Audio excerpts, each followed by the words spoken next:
Welcome to the Parts Party. I'm Adriana, And I'm Ella.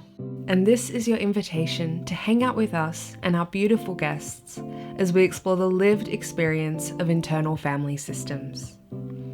We want to share in our common humanity as humans who have multiple parts within us, so we can show you what it really is to honour this model of therapy in our own lives. This is a place for IFS nerds, therapists, enthusiasts, or just anyone who wants to get to know their parts and their self a little better. So grab a soft drink for your little ones, a tea for your manager parts, and maybe something fancy for your firefighter parts. Because all parts are welcome.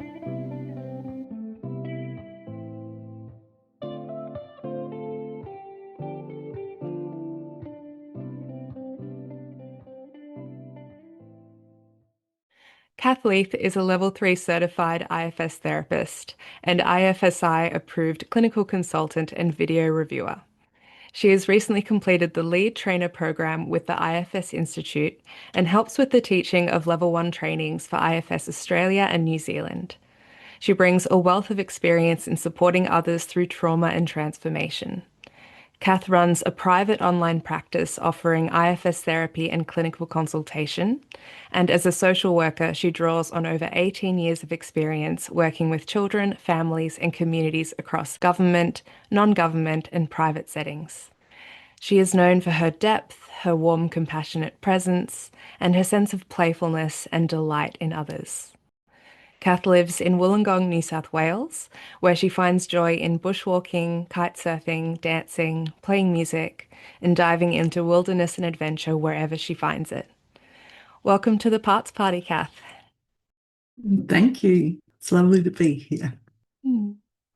We'd love for you to introduce yourself and tell us a little bit more about you, anything that we didn't really cover in that bio just there. Well, it's lovely to listen to that bio and think, what can I add? I guess hearing that I'm from Wollongong is like a new set of clothes to wear because I've just moved from Tasmania, which is my heart home. So being in Wollongong, Darawal country is just incredibly new for me.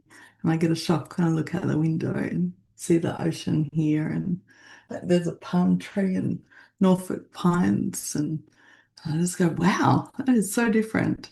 So yes, just in new places and new adventures right now.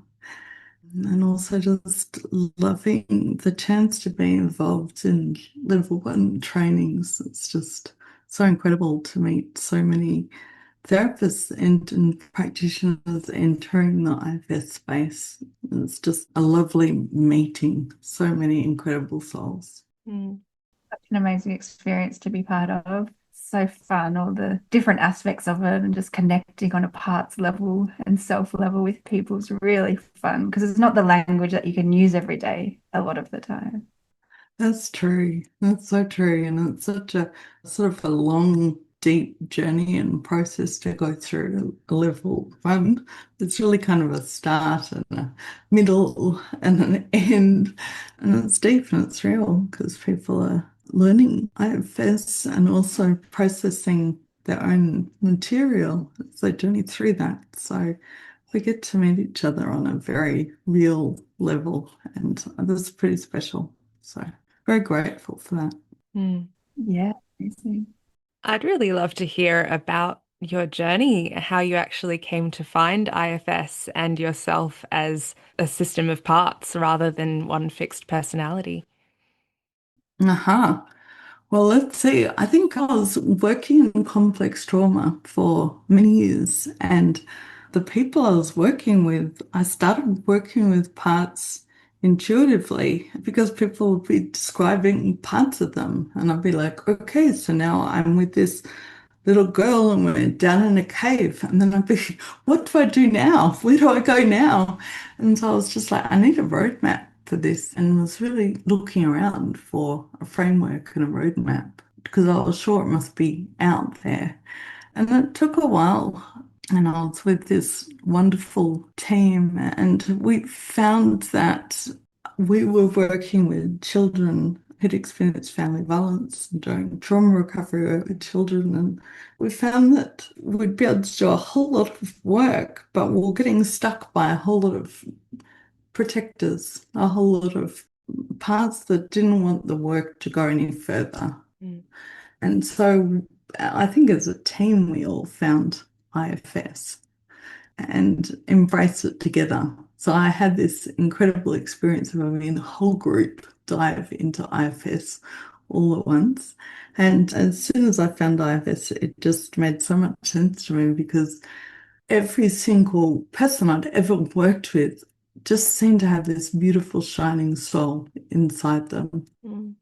And just when I learned about IFS and how there is this core self within everyone that doesn't get broken and doesn't get damaged, I just thought, okay, this makes sense. It makes sense that there's parts, and it makes sense that just no matter how deep and complex the trauma is, no matter how many layers of defenses there are, there's always this beautifulness inside someone.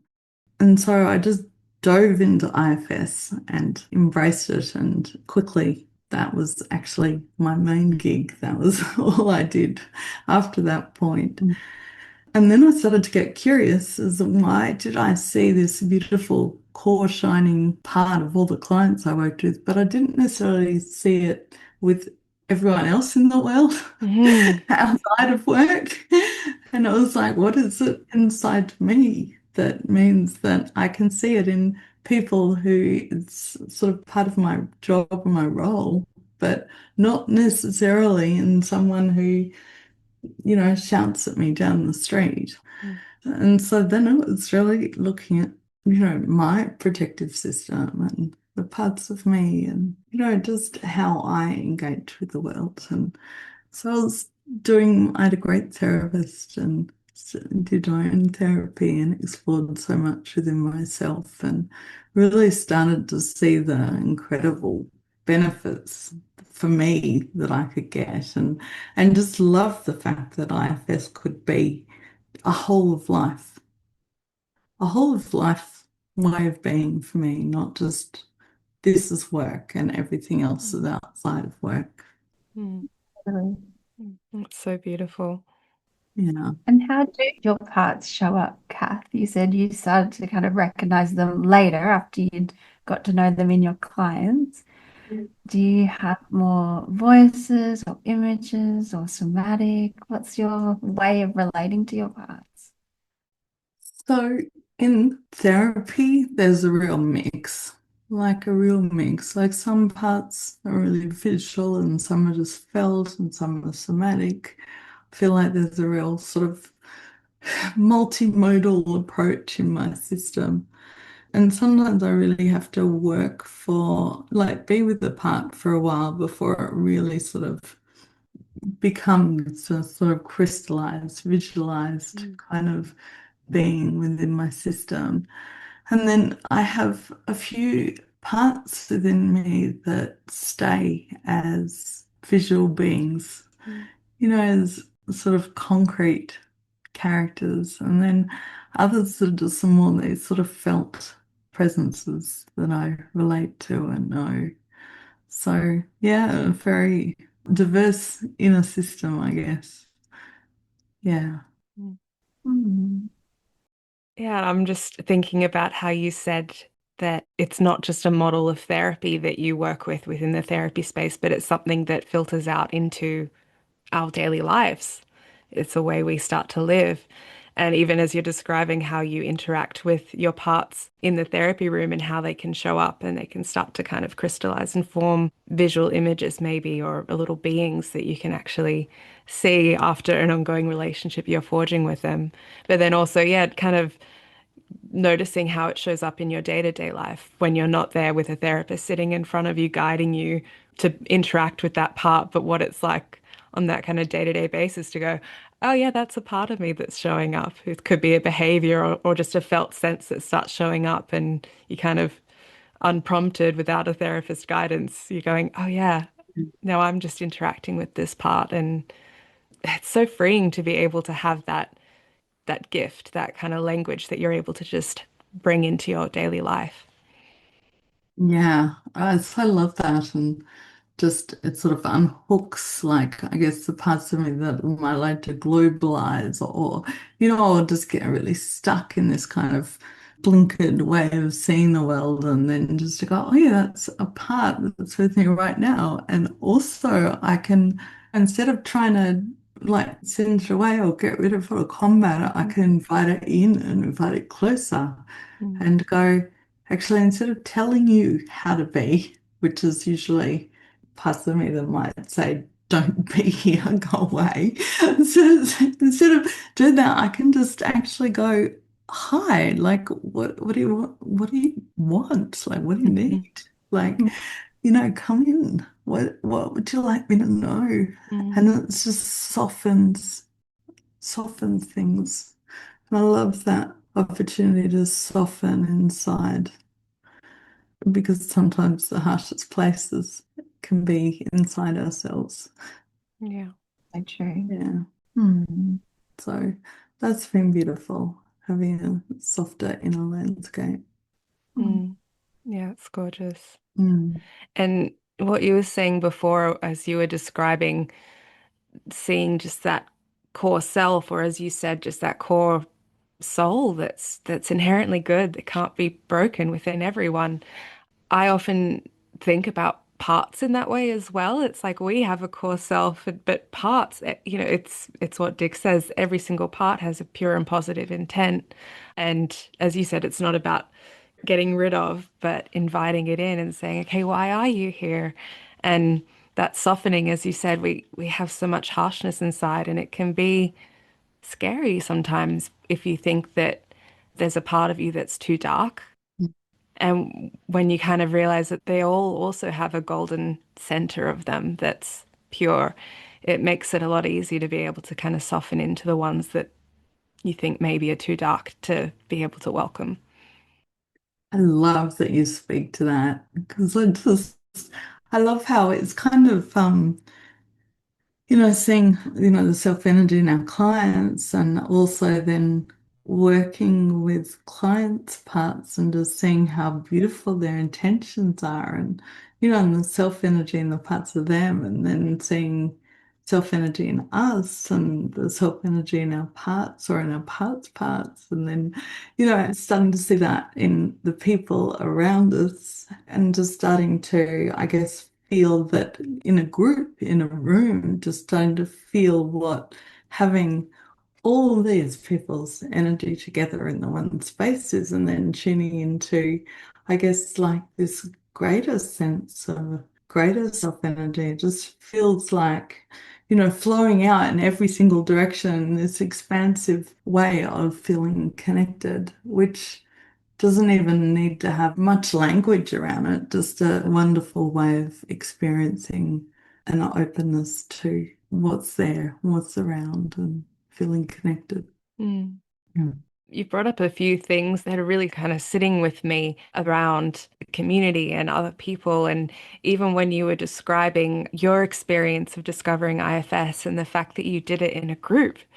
And to me, I just think of my experience was more me off on my own journey and then kind of trying to reintegrate with other people. And sometimes it can feel a bit isolating when you're interacting with friends or with people that have no idea about IFS and this kind of world that don't have language for what's going on, and you're just watching them enact behaviors and all that kind of stuff. And then you come to something like a level one IFS, as you said, which is just this whole journey. It's different to any other training I've ever been to before. It's just so immersive and so nourishing. And by the end of it, you're just kind of, your heart's cracked open because you just know that you kind of belong with these people. It's very special. Um, I don't really know where I'm going with this, but just something about that idea of community and kind of that contrast that's Mm. experienced. But yeah. Yeah. Mm. Yeah. Well, there is something about connection and disconnection. And just, I guess, IFS is all about forming those inner relationships, or removing the constraints Mm. so that we can be connected inside. And that connection inside brings us into such a deep connection outside. So I feel like, the core is connection. And it's just so important for us, isn't it? As social beings, but social on that inside as well as on the outside. Mm. Yeah. But being able to connect with others who share an understanding of IFS is really special. Yeah.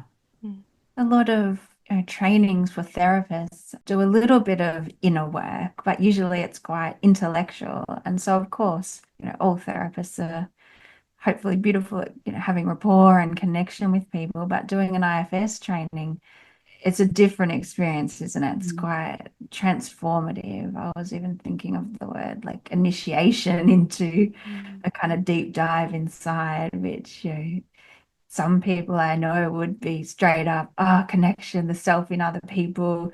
But for some people that perhaps come without a spiritual background or without a lot of introspection, that could be pretty confronting. And I know we see that in the trainings. Yeah. Well, it's a big step and a big leap. Mm. And it's also, I guess, really recognizing that a lot of people come to the trainings having read a lot already, or studied a lot already, or listened to podcasts already, or, done so much already. So there's so much people can do outside of a training. So it's so important that trainings are experiential, where you can learn from the inside out, where you can just do together what you can't do on your own, and what you can't do from books. And so that's why the focus is really on doing things experientially, but also just trying to graduate it a bit as much as we can, so that at least the beginning is a few steps in that are supported along the way. Yeah. But it's just so important to experience it for yourself. Totally. Yeah. So we've been talking about parts, getting to know parts, and having an example would be amazing, Kath. Are you open to sharing how you've gotten to know a particular part or a bit of a trailhead at all? No, sure. There's so many to choose from. There's always a problem. So one I could share is a self-critic, because most of us have a self-critic, and when I think back on ones that I guess just still really feel close to my heart, like my own personal sessions in particular, that just feel so deep and profound and that feel so important to me still. There was one, and I was this critic, and it just kept calling me weak and slow and pathetic and useless and no good at anything. And it had a lot of evidence, like it had catalogs of evidence about that. Ouch. Yeah. Yeah. And so my therapist, wonderful therapist, had got to know it with direct access. And I don't know if everyone's listening knows about that, but it's kind of like I sort of, as Cath, kind of step aside and I just let this part speak. And it threw me, without being edited or filtered. And it loved that, because it could like swear away at how pathetic Cath was. And I thought it was kind of hilarious, because I was just going, oh, this is fun. But I think because I was a very good girl growing up, so the idea of letting a part just swear is kind of fun. But anyway, back to the point. So this critic, got chatting with the therapist. And, the therapist got to know it. And after a while of talking with the critic, it asked the critic, did you know that Kath has a disability? And so I have a lifelong movement disorder, but it wasn't diagnosed till I was 16. And so this part was formed before that. It watched me being more clumsy than others, more uncoordinated than others, slower than others. It watched me have like shaky hands, not able to cut with scissors well in kindergarten. My handwriting was terrible, all of these things. It watched all of that, and I didn't have a framework or a reason to understand why. So the only way it could think of trying to get me up to par, up to standard, up to everyone else was to criticize me. And I still feel teary thinking about this because when the therapist asked that one, did you know Kath had a disability? It's like all of that information it wasn't privy to flooded through to it. And it broke down and cried. And it felt so bad because it had been sort of punishing me my whole life. And it didn't realize that there was a reason for all of that. And so that was really, really huge for this part. And that sort of update, that sort of like giving it that information really helped it. And we took this part through this process where it could release a lot of what had been holding. It could change its role. It was kind of really supported to do a whole lot of work where it was just reintegrated into my system in another way. But what was really amazing after that was that I started to be able to trust my body more after that. Like there was a whole lot of mistrust that came because this part basically thought it was me being stupid and lazy, you know. And so I couldn't trust the signals that came from my body before that.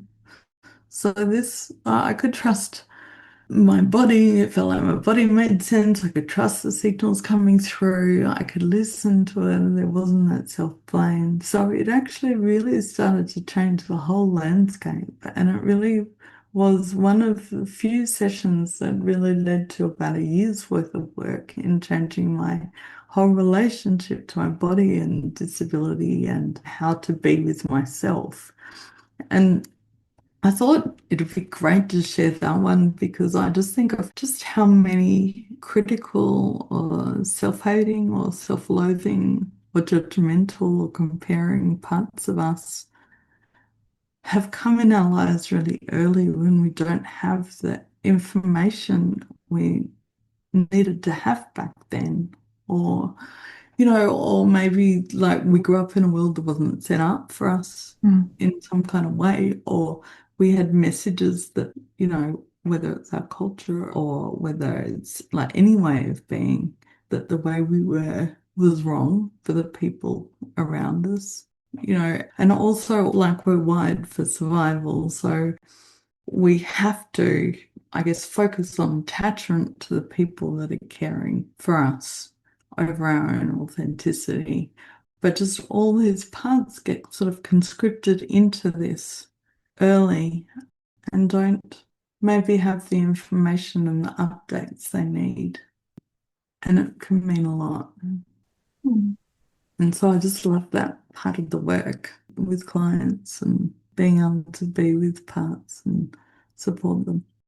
That word conscripted is really jumping out to me. Like, you get your ticket for the war, as a soldier, you don't want to go, but like you got to do that thing because you got to protect the system. And it's really powerful that, the more that part of you tried to get you up to par, the more it was actually not allowing trust. They're kind of getting in the way of their own agenda. Like they want you to be up to par, but the more that part was trying, the more it was taking you out a little bit. Yeah. Yeah. It feels so sort of, I'm thinking of this part of the guilt and shame. We had to support this one. It's like the extra burden that this critic held of having to do its role for all that time. And then finding out that it was doing it under kind of false pretenses in a way. It's so hard. Yeah. Yeah. Such a powerful experience for it to get that update. It's really important what you just shared, that some parts aren't privy to information that's crucial to the system.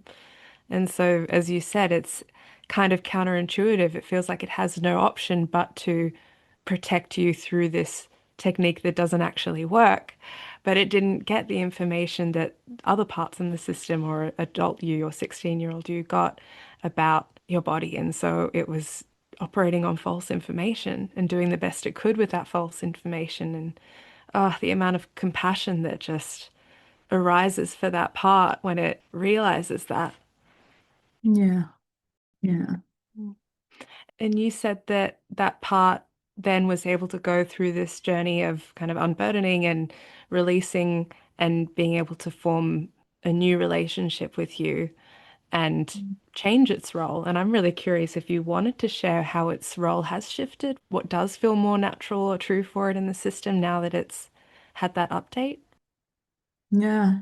So as part of that, it was like so many parts in my system came together for that healing. And also the women of my family lines came together. So it was a really massive healing for this one.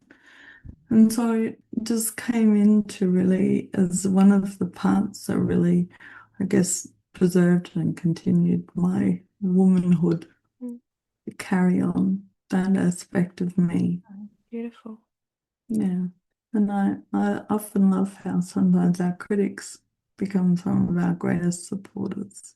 Mm, yeah. Yeah. This one has a power and an oomph to them too. I think they wanted me to say that. Yeah. Yeah, beautiful. And isn't that interesting? Because it had to use that power and oomph in a way that was really painful, maybe. It criticized you perhaps with that level of power and oomph, Mm. and now it's been freed up to have that be channeled in a different way that feels more nourishing, maybe, for you. Yeah. Yeah. Yeah. I find it very interesting how sometimes parts, once they're unburdened, often the role that they want can be the complete opposite of what they've been doing. Like, is the critic and they actually want to be the cheerleader or whatever it is. Yeah. Well, it's kind of interesting because it's the same intention, but the opposite strategy. Mm, Yeah. yeah, Yeah. yeah. Yeah. That's a really good way of putting it, actually. Yeah, same intention. Yeah. Yeah. I'm really glad you brought that, Kath. Thank you. There's so many people that say, yeah, but this part couldn't have a good intention. It's horrible to me. And to Mm. really hear that example, I think will be really supportive to people with strong critics. Yeah. Mm, It's nice to share. And yeah, I guess it's not something we share very often, stories about our past. So it's nice to have a place to share it and to be able to listen to what other people are sharing. Look forward to all the other episodes you guys have. mm, Yeah. Do you want to share anything more about self energy or self? You've talked a little bit about soul or not having a lot of words for it. It's an experience of connection. Is there any other ways you could describe what it's like for you? I guess I mean, the thing, you may have heard this on other episodes before, but I'm so grateful that Annette Bronstein really just spoke so clearly to say self is just you. And that means so much to me because I think we can get so caught up with what is self and where is self and all of that. But just the idea of just what is left when our protectors feel safe and relaxed and connected. It's just us. Like it's just us. Like it's like both something so gorgeous and something so nondescript. It's like it's just so normal. It's just what it is like to be us when we feel safe and connected and Hmm. relaxed. And I just love it's kind of like, how beautiful a sunset is. It's magical, but it's also something that happens all the time. And it's just part of nature. It's just part of the day. Hmm. So I love that what is magic is what is the everyday. Hmm. The ordinary, just Yeah. whatever's left when there's no problems to solve. Yeah. Yeah, absolutely.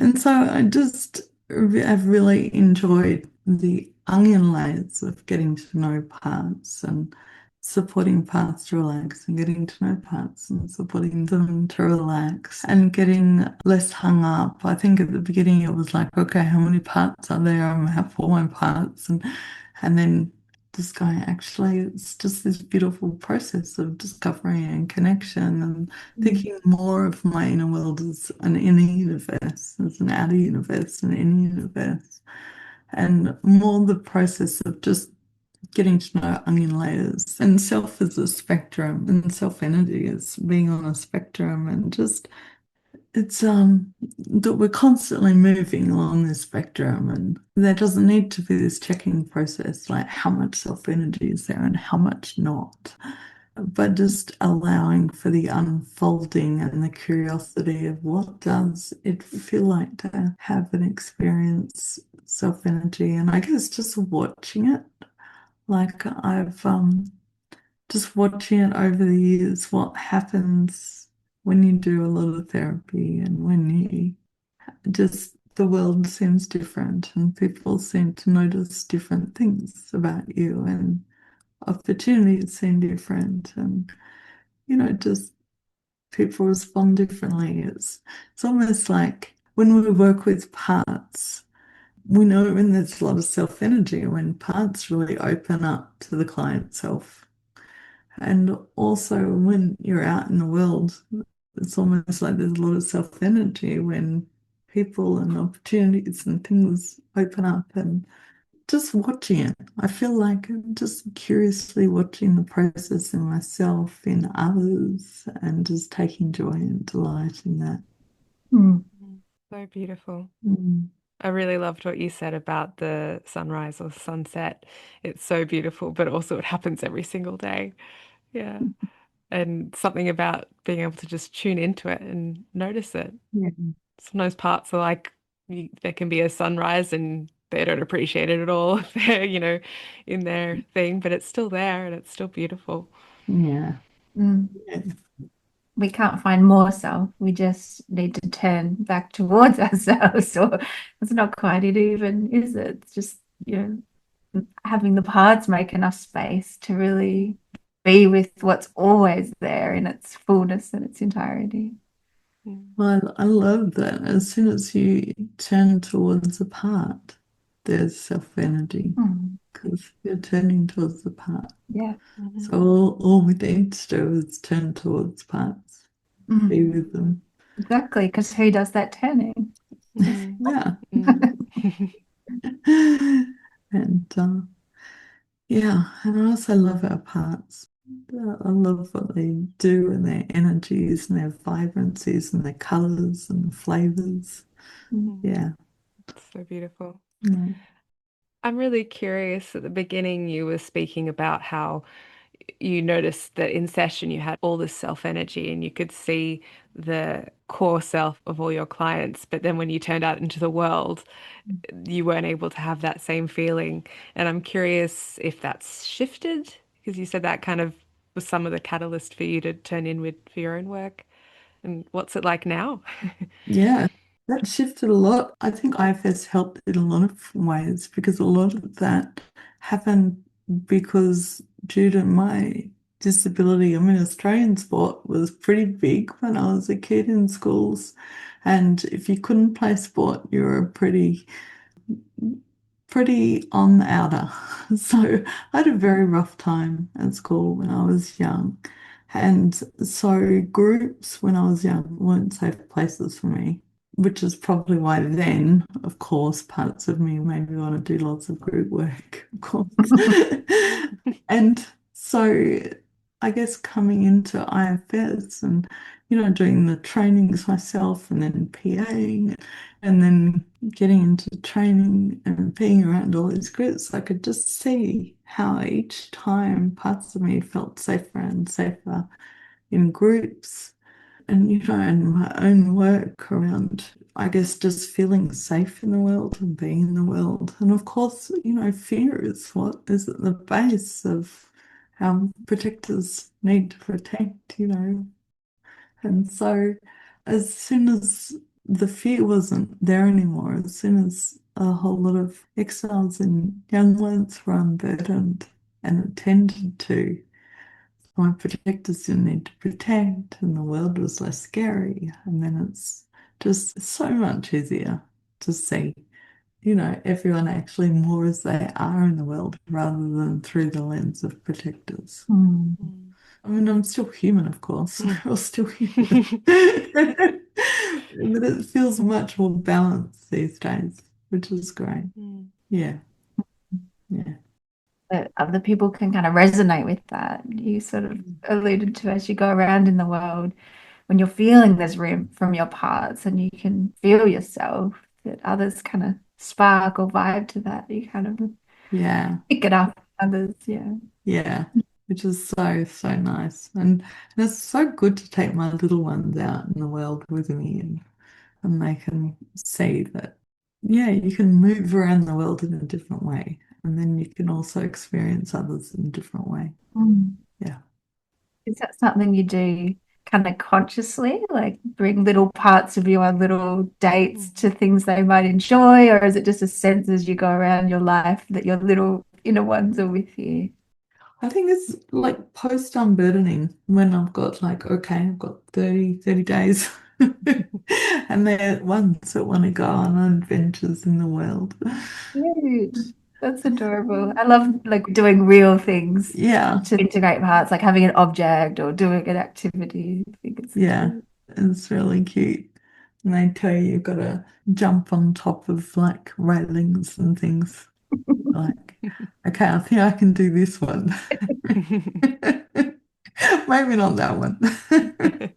I want to spot you in the wild after you've done an unveiling. You'll be like, oh, I know what she's doing.